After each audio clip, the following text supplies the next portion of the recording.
today we got a very special guest with us. Most of you probably don't know him. Some of the racers, some of the trail riders do. His name is Jason Phelps. I have been told by a couple different people that you've been around a little bit behind the scenes. I mean, is that accurate, or did you just fall into a group of guys that were involved in it? Kind of just went to a couple races, met some of the drivers, talked to them, become friends with some of them, and then just kind of randomly reached out to Timmy and said, "Hey, you want to sell your UTV buggy at the end of the year?" And he was like, I don't know, maybe. And then he was like, he got back with me a little bit later, and he was like, yeah, I think I would. I mean, basically, it just gives him a reason to build another one, I guess, at the end of the day. Yeah, so, he doesn't keep nothing very long, it seems like. He's always moving from one thing to another. Yeah, he stays busy. Well, trying to innovate, I think. So this is probably going to be your first media appearance of any reason, and you kind of alluded to it, the reason why. You ended up with the Timmy buggy. Now we'll back up a little bit and then we'll get into that.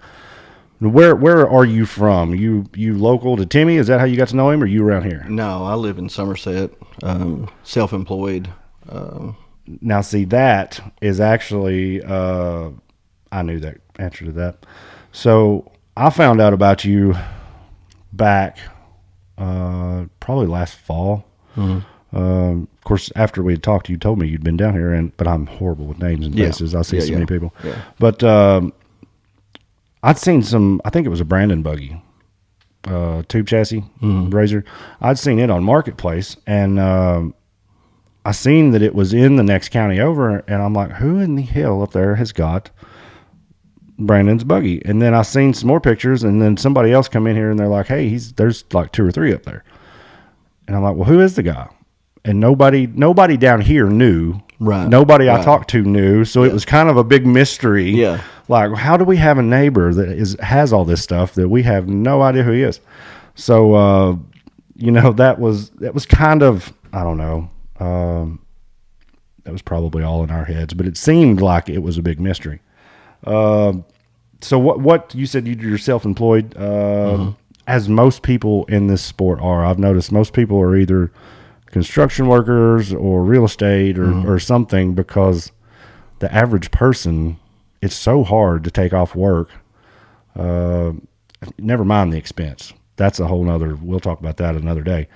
But it's so hard to take off if you're like Wade. I don't know how Wade does it. He works a factory job, I think. Yep. And he must have some really good people there with him, pushing him, because to be able to take off work as much as it is required to run all these races is almost impossible. Right. So that's why I think you see most of the guys doing self-employment and whatnot. Yeah. Yeah. But we'll get right into it. The real reason you're here is the upcoming season, and this is a rock bouncing podcast, and most people are like, well, what's okay? He's got Timmy's Razor buggy, big deal. Right. The real reason we got you down here is, you ended up with the Tyrant buggy. Yeah. Apparently, there's been a lot of talk about that on social media. There has been a lot of people. Timmy, I did hear Timmy's interview with Nick the other day, and Timmy mentioned your name, Jason, in the interview. And but nobody really could pinpoint down where it was, and I don't know why it became such a mystery. Yeah, and I don't either. I think it is because Brandon, historically, that's been the chain of ownership. It's been Timmy to Brandon. Sure. And for some reason, I don't know why. Maybe Brandon didn't want this one or whatever. And again, I went down last year in April, I think, to Timmy's and looked at the UTV buggy, and he said, I'll sell it after the season's over. Yeah. So I was like, okay, that's cool. So he finished out the season with it. I went back down there, picked it up. We stayed in contact, talking about that, because I'm brand new to all this. I have no idea what I need to do, what I need to have, all that stuff. It's all brand new. So then we got to talking about big buggies just randomly. And I asked him, I said, do you think you'll, sell Tyrant in a year or 2 or something like that? And at first he was like, no, I don't think I'll probably sell this one. I like it. And I was like, okay, fair enough. So then, I don't know, a couple months later, he randomly texted me one evening and was like, if I do decide to sell it, would you be interested? And then that's kind of how that started. So It Tyrant, of course, it was built new for last season. Mm-hmm. I don't know the stats on it. I'd messaged Timmy and sent him my number because I was going to do some research on it and figure out how many podiums and whatnot it had gotten. But he left me on red. Damn it. Yeah, I don't know. I don't know how many podiums it's It got. was a bunch. However many races it was at, I think. However many races it was at. Yeah. So that's. Are you planning on going to try and race that deal this year? I'm going to race it for sure. First time in a big bouncer ever. Never driven one in my life. So just kind of jumped in feet first on that. I've driven it a little bit. Actually took it out on a ride over at Wildcat a couple weekends ago. Had a little incident. Went up the hills about 3 times. Went up the 4th time. Had a transmission line failure and had a fire. So I don't know if a lot of people know that or not. So it's under damage control right now, trying to get that fixed. So I will not be able to take it to Windrock, which is what I'd originally planned to do with it. So was you running the race course hills over there? Yes. Yeah. Was it? How did it feel to you? Was it comfortable? I mean, oh yeah. I mean, it felt good as far as that goes. I just can't imagine. I tried racing. We built my buggy in Gilbert built it in 2019, and I was going to run the UTV Cup class, and because I'm not down for that bounty stuff. Them boys are crazy. Yeah. And I run the UTV Cup class, and I only run like 5 races. Mm-hmm. But my problem was I didn't have any seat time. First time I drove the buggy really was my first race. Oh yeah. And I was like, oh shit, what am I doing? Right. Yeah. And I remember we had headsets, and Ty, boy, used to work here, used to run with us. He was I went up this little nothing hill, and looking back at it now, I'm kind of crazy, but he was I got halfway up it and then backed out. And he's in my ear going, what are you doing? Go. Right. And I just didn't have a clue. But I couldn't imagine going from something, with 200, 250 horsepower to something like that. Yeah. And it's especially for a starter buggy. yeah, it's pretty unreal. Do we got training wheels on that thing? Yeah, I need training wheels with it. Honestly, it's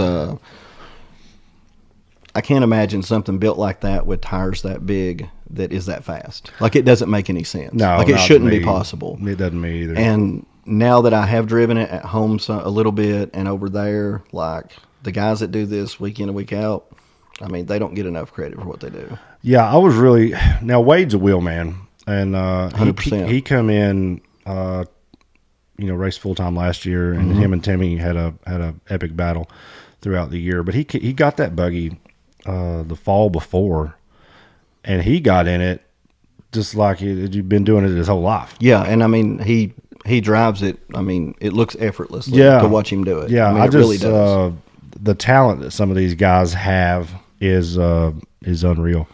So, and I heard your other podcast, and you mentioned some names, but I mean, there's so many people that have an opportunity to be on that podium every race this year. Oh, it's going to be unreal. It's crazy to think about. With Timmy stepping aside, and it doesn't sound like he's got anything ready to race. Doesn't sound like he's really even that interested in it. With him stepping aside, that opens, the Pandora's box. It could be. I expect you'll see Wade up there pretty consistently, but outside of that name, it could be different people. I mean, you every got week Daniel and Brandon, and I mean, look at what Cooper Bentley did the first race out. I mean, he's on the podium. Yep. And I mean, that kid can drive. Yeah, I know. He stole our championship last year. And I mean, when Clint gets his motor fixed, I mean, he's got as good opportunities as anybody to be up on the podium. So I used to work with Clint when he first got. I was one of his first sponsors. He got in the UTV buggy, and then. A couple years went through, and then me and him had a little falling out, and I didn't talk to him for a while. And I seen him at Hollerwood last year, Yeah. and I walked up to him and I was like, "Dude, I didn't know how this was going to turn out, with you in that big buggy, but I think he is more comfortable in that than he ever was in a Razor buggy. I agree. Yeah, because he hit the ground running. And I mean, that was pretty good. he's an excellent driver. Yeah. So Yeah. you definitely can't count him out. No. Or any of these other guys. Like I know Justin's got a new buggy. I mean, I feel like it's literally a toss up. And I mean, anybody's name I don't mention, I'm not doing it on purpose. I mean, I feel like it's wide open out there now. I mean, it's just there's so many guys that have so much talent. I talked to Justin the other day, and I think he's at Windrock right now. You know, trying to get that buggy dialed in, doing some shock tuning and things like that. So he's going in head first this year, and I think he has a possibility of being right there in the mix every weekend. Well, we're going to Windrock. The UTV buggy I got, it'll be there. One of my good friends, Nate's going to be driving it, and then my son's going to be driving his Razor 200 racing in the youth class. Right on. So he's 5 years old. Right on. So he's going to be out there. This will be his first race. So I'm glad they're doing that youth class. I was really excited. Last year, we didn't know how it was going to take up. Of course, it kind of come about at a weird time because the 170s were going away and the 200s were coming in. And but man, the youth class, I think I seen 15 entries. Yeah, I think that's what somebody told me. There's going to be 15 kids running this year, and that seems like it was way more than like at Hollerwood last year and stuff like that. Yeah, so I think that's going to be a good deal this year. Now, you mentioned somebody who's running the Nate. What's his last name? Bell. Nate Bell. Has he ever raced before? Nope, first time. Ooh. All I can say is I'm glad we're running. I think we're running in the bowl on the backside. I don't think we're running the front. And he's running Bounty class. Well, that's still better on the backside. That's still better on the backside than it would be on the front.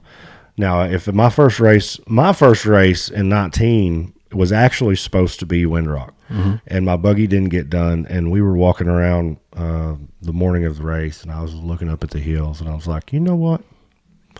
I'm pretty happy it didn't get done. Yeah. I'm glad this got pushed out a little bit. Those are some long hills on the front side down there, to say the least. That would have been an interesting first race for me as well. It's intimidating. Had I not had that happen. So. The backside's a little more tame though. So it's got that one big hill, but it's a lot more coursey on that backside. But it's got a bigger room and there's more racing to be had. So I kind of like that. Yeah, for sure.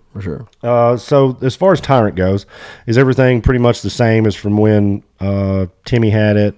What do you know? What motor and stuff's in that deal? It is, man, don't quote me wrong. I mean, Shecklet Motorsports built it, LSX with a Whipple on it. I think it's tuned down now to around 1,200. Oh, gee, tuned down to 1,200. When he first got it, it was about 1,600, and he said that it was too much.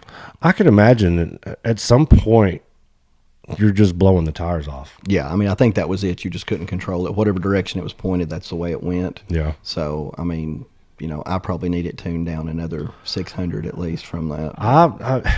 That's the problem with some of those high horsepower engines. It almost hurts them they need to scream. Yeah, and that one is built to go. Yeah. I mean, it's not built to lug around or to baby. He's always been known for he was always, of course, he was the favorite everywhere we went. But when we went to when talking about Windrock again, we were running the big hills on the other side. That right hand hill is a horsepower hill. I mean, that's just point and go, and he was always tough to beat on that hill. Yeah. So you say you've not gotten to drive it very much. Any expectations? Do you have any goals for the year? Stay off my top. That's a good one to have. Finish a course. And I mean, I know a lot of people have been online talking about who's got it and all this stuff, but I mean, it don't matter what buggy you're driving. I mean, it matters who's behind the wheel. It does. I mean, you don't have to have this to do that or that to do this. I mean, if I finish a course anywhere I go, I'm going to be happy with it. Well, we've seen year to year, Timmy would build a buggy, he'd sell it to somebody, and he'd go out and run it. And then he'll sell that one, and he'll go out and run that one. Sure. So I'm not taking anything away from the buggy. Tyrant, I think, is one of the best ones he's ever built. Yeah, I agree.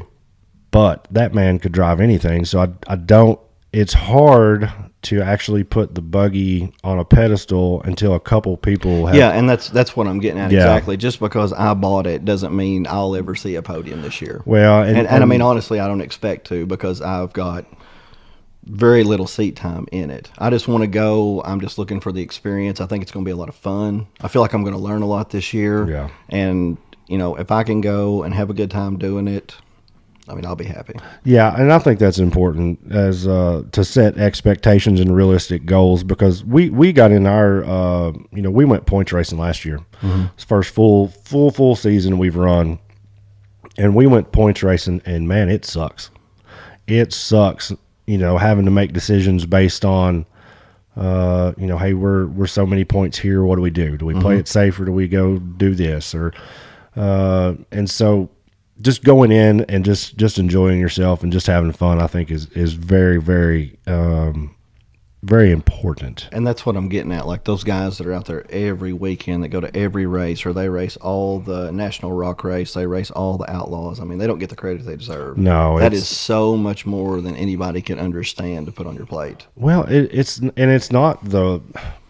not the racing, it's the travel, it's the keeping the buggies together. That's what I'm saying. All the above. It's I mean, the effort that it takes and unreal. the support system they have to pull it off. I mean, it's just. So the March schedule, of course, Outlaw was last weekend. Of course, that's February. Windrock is March 3rd and 4th. The next weekend's Disney. The next weekend's Outlaw. Yeah, is that Sugar Creek? Yeah, Okay. And then the next weekend's Wildcat. Right. And I don't even know what's after that. And so there's several of those guys. Like I know Wade will probably do it. I think I seen Jay Storts was going to be doing it. Brandon will probably be doing it. I don't know how you guys keep machines together long enough. No, that's what I'm saying. The amount of work and effort that those guys put in, besides the driving alone, is just. I mean, it's incredible. Yeah, it's a lot of work. They definitely don't get the praise they deserve. No, they don't. So now you ended up with. Are you going to be racing after once we get past this weekend and get into whenever the buggy comes out? I know we talked and you were kind of shooting for Wildcat, but whenever the buggy gets done and comes out, are you going to be doing the UTVs too, or are you going to let is the other guy going to continue to run I'd say it? Nate will probably drive the UTV to any race we go to, and I'm going to focus on trying to drive the big buggy as much as I possibly can and just spend as much time in the seat as I can. Yeah, that's the big thing is getting the trail ride it. Now, you said Timmy has the buggy now and is trying to get it back in condition for you. So hopefully we'll get to see that dude at Wildcat. I look forward to that because that is one of the races that I'm going to be able to attend. Sure. I only get to go to about half, and we talked about this in the first episode. I don't know how these guys do it. It is what we do, but with owning the shop here, I only get to go to about half of the races. I wish I could go to more, but so I'll be looking forward to seeing you at Wildcat, and we'll be rooting you on in anything that you need from us. Yeah, it'll be interesting, I'm sure, to say the least. Wildcat is not too extreme. That's the good part. I don't know what lines they're going to be having you guys run, but the little stair step deal shouldn't be an issue. The little cut rock that they go up, the one year we tried to go up what we come down last year. Off the ledge. Yeah. And that is an almost impossible climb. So I'm glad they decided to bring us down that last year. So it's actually, in the grand scheme of things, it's pretty tame compared to some. Sure. So that was where my first race was. I think you'll do good. Well, that's the plan, is to try to have it ready and be over there. And if it's, done before then, we'll see what's available to go to and go from there. Yeah, the Outlaw race, I've never been to the I think that's Fritz's place. Did somebody say that was Fritz's place, Sugar Creek? I don't know. I've never been there. I've not either, but I know Sugar Creek I think it's a private place. And then, of course, Disney, that's a haul. Yeah, won't be going there. No, sure. I don't blame you a bit. Sugar Creek, I think, is about 3.5 hours. Yeah, it's so over that's in the Paducah doable area. So, yeah, that's not too bad. Well, but we'll see. Yeah, hopefully we'll get that dude ready for Winter Rock. Man, I'm trying to think. Is there anything you would want the audience to know going into the season? Like I said, I know you're brand new. Some of the racers know you. A lot of the fans probably don't. Today was really about just talking about the buggy, where it ended up, kind of setting some expectations, because I would hate for you to go into your first race and everybody go, "Oh, that's Timmy," or "Oh, that's Timmy's Right? buggy." Yeah. And so setting some expectations for the crowd. You are a rookie driver, 100%. As so green as they get. So yeah. so don't expect him. I mean, if he may pull one on us. No, once I take off and run the first time, you'll clearly know that it's not him driving the buggy, that something's different. Yeah, so when you show up to whatever race it is, just having some expectations. Just getting some of that pressure off your shoulder. I think it'd help. And, Yeah, the expectations for sure are just to be able to finish the course. If I can finish the hills, I mean, I'll be super excited this year. That was always my goal when I raced. I run 5 or 6 races the year I run, and I had a teammate. Of course, you're allowed in the National Rock Race Association. You're allowed a teammate, and I teamed up with Brandon Grapevine out in Oklahoma, and between me and him, we had 0 DNFs. I turned over once and got completely lost at Dirty Turtle. Had no idea where I was going. I just stopped on the track, and I was looking at the safety guys going, "Somebody tell me, point me in the right where direction." to go." Yeah. And but we didn't have any DNFs, so we were kind of slow, but we had a goal. But yeah, Clyde had a finish sheet that he would put out, and on the left side, I mean, it was just left and right. It was like 10, 20 names or whatever. But my goal was to finish on the left-hand side of that sheet, which normally meant top 10, top 12. If you were on the right-hand side of the sheet, you were really slow or didn't finish. Right. So right. that was my goal, was just to get on that left side and to get a finish. So that was pretty if good. I can finish, I'll be happy. Like I said, I don't expect to be on a podium this year. I mean, these guys have been doing this season after season. I mean, they put their time in. They're all really, really good drivers. So once you get some seat time in that rig, you've got a perfectly capable machine. I don't think it'll be a surprise if you make it there before the year's out. I'm just excited to get to go and get to race alongside these guys and stuff. I just think it'll be fun. It's cool. I've been with the National Rock Race Association since 2016 as a sponsor, vendor, driver, team owner in some capacity. From then, I'm kind of like you. I've got a Razor buggy. I let Dan, who's usually here, I let him drive it for me. I tried it, not my cup of tea. Sure. I enjoy owning the Razor way more than I did driving. I don't know. I just stayed so nervous, and owning it, it's just, I don't know. I get to watch them do it. I get to be the proud dad when he does good. Right, yeah. Yeah, for sure. I enjoy that more. But yeah, hopefully we'll see you out on the hill soon. Anything else you want to add? No, I think you pretty much covered There you it. go, guys. Jason Phelps on Out the Top.